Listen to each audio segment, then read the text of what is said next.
Ciao, my name is Dino, and I love cycling. I opened my first shop in Florence, selling mostly high-performance bikes.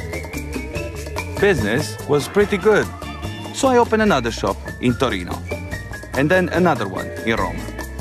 Business was going well, but the day-to-day meant I wasn't spending enough time thinking about the future. I went for a long ride, and I thought about my business, and it hit me.